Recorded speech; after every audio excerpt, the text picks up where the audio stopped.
శ్రీ కనక మహాలక్ష్మి జ్యోతిష్యాలయం ప్రేమ వశీకరణ, స్త్రీ వశీకరణ, పురుష వశీకరణ, శత్రు వశీకరణ, వివాహం, సంతానం ఆలస్యం అవడం, విడాకులు, కోర్టు సమస్యలు, ధనం, బిజినెస్ సమస్యలు, స్త్రీ పురుషులకు ఎటువంటి నిగూఢ సమస్యలకైనా 100% రోజుల్లోనే పరిష్కారం చూపబడును. గురూజీ రామరాజు. Cell number 9059912955.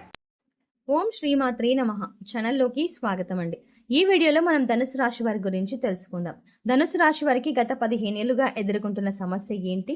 ఈ రాశి వారిని నాశనం చేయడానికి 15 ఏళ్లుగా ప్రయత్నిస్తుంది ఎవరు? ఈ సమస్యకు పరిష్కారం ఏంటి? ఇక ఇటువంటి సమస్యల నుంచి బయటపడడానికి మీరు చేసుకోవాల్సిన దేవతారాధన, అలాగే పాటించవలసిన పరిహారాల గురించి ఈ వీడియోలో మనం వివరంగా తెలుసుకుందాం.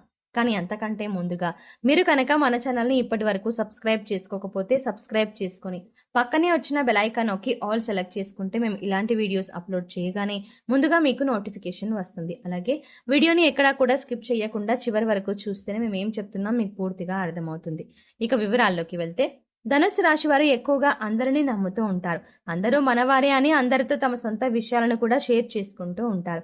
ఇది ఒక రకంగా వీరికి చెడు చేస్తుందని చెప్పాలి. ఎందుకంటే మీకు తెలియని విషయం ఏంటంటే, మీరంటే నచ్చని వాళ్ళు, మీ నాశనాన్ని కోరుకునే వాళ్ళు మీ చుట్టుపక్కలే ఉన్నారన్న విషయం మీకు తెలియదు. పైకి మీతో ఎంతో స్నేహంగా నటిస్తూ మీ వెనకాలే గోతులు తవ్వుతూ ఉంటారు.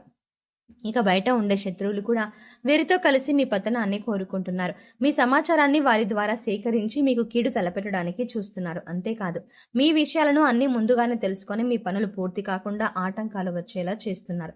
అయితే మీరు అందరినీ మనవారు అనుకొని అన్ని విషయాలు చెప్పడమే కాకుండా ఎదుటివారు మీకు కీడు తలపెడుతున్నారు అని తెలిసినా కూడా మీ స్వభావరీత్యా వారిని క్షమించి వదిలేస్తారు. మళ్ళీ వారితో తిరిగి మామూలుగా మాట్లాడతారు. కానీ వారు మాత్రం మిమ్మల్ని టార్గెట్ చేశారు. ఈ విషయాన్ని మీరు గమనించాలి. ఈ రాశి వారు దయాగుణం, దానగుణం, క్షమాగుణం అధికంగా కలిగి ఉంటారు. ఎటువంటి గుణాల కారణంగా మీరు శత్రువుల బారిన పడుతూ ఉంటారు. మీరు ఎంత మంచిగా ఉన్నా ఎదుటివారు మిమ్మల్ని చూసి ఓర్వలేని స్థితిలో ఉంటారు. అందువల్ల వారు మీకు శత్రువులుగా మారుతూ ఉంటారు. మీరు ఏదైనా ఫలితాలు పెడితే దాన్ని పూర్తి చేసేంత వరకు నిద్రపోని మనస్తత్వాన్ని కలిగి ఉంటారు. కానీ శత్రువులు మాత్రం మీరు చేసే పనులు ఏ విధంగా చెడగొడదామా అని ఎదురు చూస్తూ ఉంటారు. కాబట్టి ఈ విషయాన్ని మీరు గమనించుకుని శత్రువులు ఎవరో, మిత్రులు ఎవరో గుర్తించవలసి ఉంటుంది.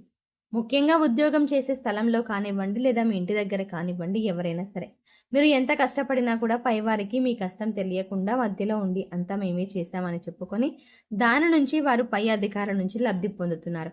ఇలా అనేక రకాలుగా మీకు నష్టాన్ని చేయడానికి ప్రయత్నిస్తున్నారు. అది ఏ రంగంలోనైనా, వృత్తి, ఉద్యోగం, వ్యాపారం లేదా మీరు పొరుగు వారు కానీ ఇలా ఎక్కడ చూస్తున్నా సరే మీకు ఏదో ఒక విధంగా నష్టాన్ని కలిగించడానికి ప్రయత్నిస్తున్నారు. దీనికి గల కారణం మీ మంచితనమే. అయితే దీని గురించి మీరు అతిగా ఆలోచించవలసిన అవసరం లేదు.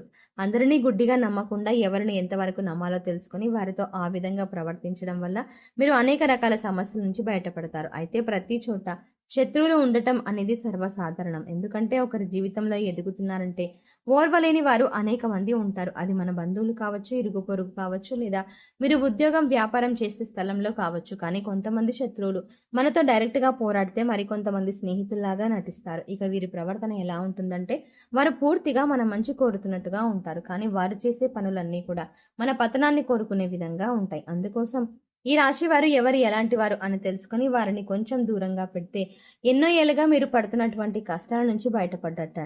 ముందుగా మీరు ప్రతి విషయాన్ని అందరికీ చెప్పడం మానేయండి. శత్రువులు మీరు ఏం చేస్తున్నారో తెలియక, మీరు నెక్స్ట్ ఏం స్టెప్ తీసుకుంటున్నారో అర్థం కాక వెనక్కి తగ్గే అవకాశం ఉంటుంది. ఇక రెండవది, ఎటువంటి అనవసరమైన గొడవల్లో మీరు తల దూర్చకండి. ఎక్కడైనా గొడవ జరుగుతున్నా కూడా మీరు ఆ గొడవల్లో ఇన్వాల్వ్ అవ్వద్దు. ఒకవేళ మిమ్మల్ని మధ్యవర్తిత్వం అడిగినా కూడా మీరు అందుకు వెంటనే రెస్పాండ్ అవ్వకండి. లేదంటే మీరు చిక్కుల్లో పడే అవకాశం ఉంటుంది. లేదు నేను పరిష్కరించగలను అనుకుని మీరు గొడవ జరుగుతున్న ప్రదేశానికి వెళ్ళి మీ అభిప్రాయాన్ని తెలియజేశారు అంటే మాత్రం మీరు చిన్న విషయం గురించి చెప్పినా దాన్ని పెద్దది చేసి గొడవ మొత్తం మీరే క్రియేట్ చేశారు అనడానికి కూడా అవకాశాలు ఎక్కువగా ఉన్నాయి. తద్వారా మీరు చిక్కుల్లో పడే అవకాశం ఉంటుంది. అంతేకాదు, దీనివల్ల మీరు అనేక పరిణామాలు కూడా ఎదుర్కోవాల్సి ఉంటుంది. ఎందుకంటే ప్రస్తుతం ఉన్న గ్రహస్థితి మీకు ఆ విధంగా ఉంది. అలాగే మరో ముఖ్య విషయం ఏంటంటే, ఏదైనా నూతన వ్యాపారాలు కానీ పెట్టుబడులు కానీ పెట్టేటప్పుడు అనుభవజ్ఞుల సలహాలు, పెద్దల ఆశీర్వాదం మీకు ఖచ్చితంగా ఈ సమయంలో తీసుకోవాల్సి ఉంటుంది. అలా కాకుండా మీ సొంత నిర్ణయం తీసుకునేటప్పుడు నష్టపోవాల్సిన పరిస్థితులు కూడా ఎదురవుతాయి. ఇక మూడో విషయం ఏంటంటే, మీరు ఈ సమయంలో ఎవరికి డబ్బులు ఇవ్వడం అంత మంచిది కాదు. తెలిసిన వాళ్ళకి కానీ, తెలియని వాళ్ళకి కానీ మీరు డబ్బు అప్పుగా ఇచ్చినచో, చెయ్యి బదులు ఇచ్చినా కూడా అది ఈ సమయంలో మీకు తిరిగి రాదు అనే విషయాన్ని గుర్తుంచుకోండి. అలాగే మీరు డబ్బులు అప్పుగా తీసుకున్నా కూడా వడ్డీ ఎక్కువగా కట్టవలసిన పరిస్థితి ఏర్పడుతుంది. అందుకోసం డబ్బులు తీసుకునే విషయంలో కూడా తగిన జాగ్రత్తలు తీసుకోండి. రాతపూర్వకంగా డబ్బులు ఇచ్చిపుచ్చుకుంటే మంచిది, లేదంటే అనవసరంగా చిక్కుల్లో పడే అవకాశం ఉంటుంది. ఇక ఇటువంటి సమయంలో కూడా మీ శత్రువులు మీకు ఏ విధంగా ధన నష్టం కలిగిద్దామా అని ఎదురు చూస్తారు. ప్రస్తుత పరిస్థితి అంతగా బాగోలేదు కాబట్టి ఈ జాగ్రత్తలు తీసుకోండి. మీరు ఏ విషయాన్ని ఇతరులకు చెప్పకూడదు అంటే అది మీరు వస్తువులు కొనుక్కున్నా లేదా ఏదైనా ప్రయాణం తలపెట్టినా ఏ చిన్న అంశమైనా పెద్ద అంశమైనా సరే అది పూర్తయ్యేంత వరకు ప్రస్తుతం ఈ సమయంలో ఎవరికి చెప్పకపోవడమే మంచిది. ఎందుకంటే మీ శత్రువులు మీరు ఏం చేస్తున్నారు, మీరు చేస్తున్న పనుల్లో ఆటంకాలు ఎలా కలిగించాలి అని ఆ పూర్తి పని కాకుండానే ఏం చేయాలి, మిమ్మల్ని ఎలా నాశనం చేయాలి, మీకు ధనాన్ని ఎలా నష్టపరచాలి అని ఎదురు చూస్తున్నారు. కాబట్టి ఈ విషయాల్లో జాగ్రత్తగా ఉండాలి. ఇక ఈ రాశి వారికి ఆరోగ్యం పట్ల పెద్దగా శ్రద్ధ ఉండదు కాబట్టి ఈ సమయంలో మీరు ఆరోగ్యం పట్ల తగిన జాగ్రత్తలు తీసుకోవాలి. మారుతున్న వాతావరణం వల్ల జలుబు, దగ్గు, జ్వరం వంటి సమస్యలు ఈ సమయంలో మిమ్మల్ని వేధించే అవకాశం ఉంది. అందుకోసం ప్రతిరోజు కొద్దిగా గోరువెచ్చని నీరు తీసుకొని యోగా, వ్యాయామం, మెడిటేషన్ చేస్తూ ఆరోగ్యాన్ని కాపాడుకోవాల్సిందిగా సూచించడమైనది.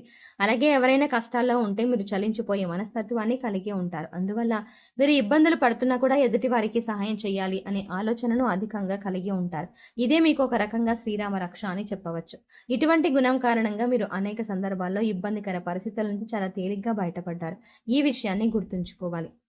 ఇక శత్రువుల నుంచి బయటపడడానికి, అలాగే మీరు చేస్తున్న పనిలో నుంచి విజయాన్ని పొందడానికి ఈ సమయంలో మీరు చేసుకోవలసిన దేవతారాధన, అలాగే పాటించవలసిన పరిహారాల గురించి కూడా ఈ వీడియోలో ఇప్పుడు ఏం చేయాలి అనేది చూసుకున్నట్లయితే, ప్రతి శుక్రవారం దుర్గాదేవి ఆలయాన్ని దర్శనం చేసుకోండి. వీలు కాని వారు ఇంట్లోనే అమ్మవారి దగ్గర దీపం వెలిగించి దుర్గాదేవి స్తోత్రాలు చదువుకోండి. ప్రతినిత్యం సంకటనాశన గణేశ స్తోత్రాన్ని చదువుకోవడానికి ప్రయత్నించండి.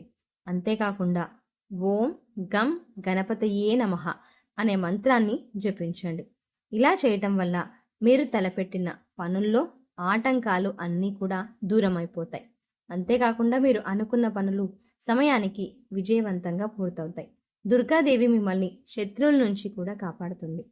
ఇక ఈ సమయంలో మీరు పాటించవలసిన పరిహారాలు చూసుకున్నట్లయితే, అనాథ పిల్లలకు, లేని వారికి అన్నదానం చేయండి. కనీసం ఒక్కరికైనా కడుపు నిండా భోజనం పెట్టండి. శనిదేవుడికి తైలాభిషేకం చేయించుకోండి. ఇక అంతేకాకుండా పశుపక్షాదులకు, మూగజీవాలకు తాగడానికి నీళ్లు, తినడానికి ఆహారాన్ని అందించండి. ధనుస్సు రాశి వారి శత్రువులు ఎవరు? వారు మీతో ఎలా ప్రవర్తిస్తున్నారు? మీరు ఎటువంటి జాగ్రత్తలు తీసుకోవడం వల్ల శత్రువుల దాడి నుంచి బయటపడవచ్చు? అలాగే ఈ సమయంలో మీరు చేసుకోవలసిన దేవతారాధన, అలాగే పాటించవలసిన పరిహారాల గురించి ఈ వీడియోలో వివరంగా తెలుసుకున్నాం కదా. ఈ వీడియో మీకు నచ్చినట్టయితే లైక్ చేయండి. అలాగే మీ ఫ్రెండ్స్ అండ్ ఫ్యామిలీ మెంబర్స్లో ఎవరైనా ధనుస్సు రాశి వారు ఉన్నట్లయితే వారితో ఈ వీడియోని షేర్ చేసుకోవడం మాత్రం ఎట్టి పరిస్థితుల్లో మర్చిపోకండి. కానీ అంతకంటే ముందుగా మీరు కనుక ఇప్పటి వరకు మన ఛానల్ని ఇంకా సబ్స్క్రైబ్ చేసుకోకపోతే వెంటనే సబ్స్క్రైబ్ చేసుకోండి. అలాగే పక్కనే ఉన్న బెల్ ఐకాన్ని క్లిక్ చేసి అందులో ఉన్న ఆల్ అప్డేట్ని సెలెక్ట్ చేసుకోవడం ద్వారా మేము చేసే ప్రతి వీడియో అప్డేట్స్ మీ మొబైల్కి ముందుగా నోటిఫికేషన్గా అందుతుంది. మరో చక్కటి వీడియోతో మళ్ళీ కలుద్దామండి. ఓం శ్రీమాత్రే నమః.